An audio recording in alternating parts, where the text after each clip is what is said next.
In addition to war and airstrikes, US sanctions are also making life a living hell for millions of residents in countries like Iran and Syria. Workers like me earn 3,000 or 4,000 Syrian pounds per day. With that money, you can't even buy a kilo of bananas. If you have kids, your life will be even more difficult. Following the cessation of the hostilities, the United States has imposed very harsh sanctions on the Syrian people, targeting the weakest strata of the social society in Syria, of the Syrian society. So the poorest people in Syria, the weakest, are targeted now by the most powerful and rich country in the world, United States of America.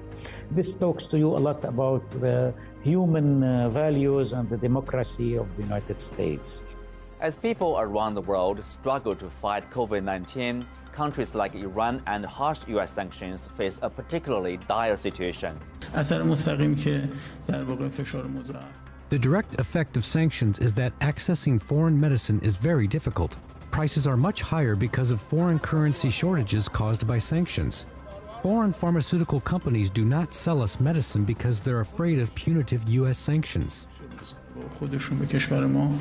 I was visiting Italy, and I have a visit with a lady who is chairwoman of the medical division of Senate. And she wants to help me to solve the problem. She called to many managers of many banks in Italy that why they do not accept transact between Iran and medical and pharmacologic factory. They say that we want to be in safe side.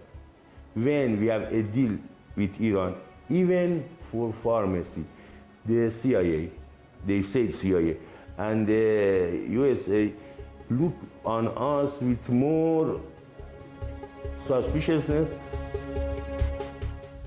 Several academic studies have concluded that sanctions almost never work. In fact, they very often fail spectacularly to achieve their tactical objectives, producing instead the opposite. This doesn't mean that they aren't painful, that they don't hurt people, especially the most poor and vulnerable in societies over which they are imposed. We've seen this in Iran, for example, and other places, not only during COVID-19, but also following natural disasters.